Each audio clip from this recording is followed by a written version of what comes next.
Morning class. Today we've got a little matching activity, and the directions weren't very clear on the paper, so I'm going to go ahead and explain them.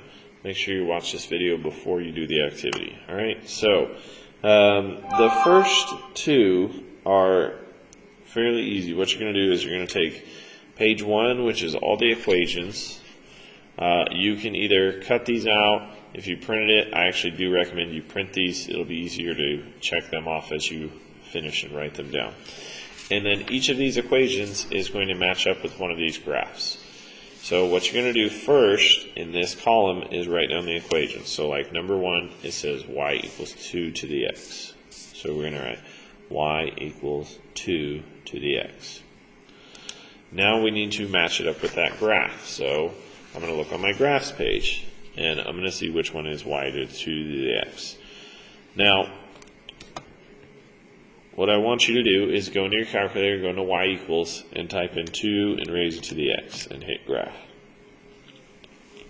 So this is one it should look like. I'm going to go through, and I'm going to try to find one that looks like that. It looks like it crosses at 0, 1.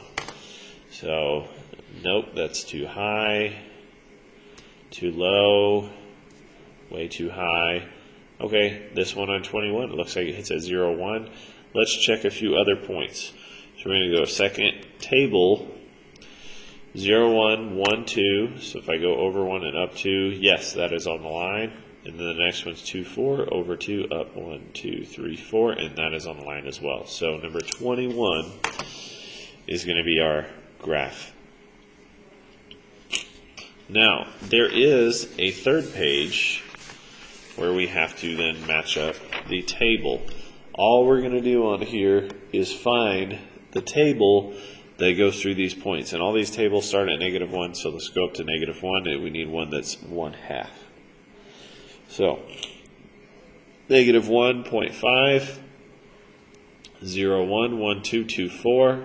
This matches up with table 34. So we're going to write 34.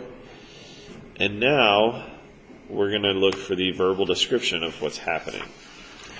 So, in every verbal description, it's going to give you the y-intercept, the growth factor. Now, all of our growth factors were 2, and it will tell you if you'll have to figure out if it moves. So we need one that had a y-intercept of 0, positive 1, because there's our y-intercept there, and it had a growth factor of 2. This one didn't move anywhere. So, no. Oh, right here. 0, 1, growth factor of 2. So on number 52, we're going to match it right there. So each of these, you'll get the equation first, you'll match it to the graph, then go to the table, and then give the verbal description. Now some of these descriptions, they're all based on the parent function of y of 2 to the x. So if it reflects over the x-axis where it goes down, changes the y-intercept. The growth factor is always going to be 2 though. So pay attention to the y-intercept, and if it moves up or down, left or right, if there's a reflection over either axis. Okay? I hope these directions were helpful, and good luck on your activity today.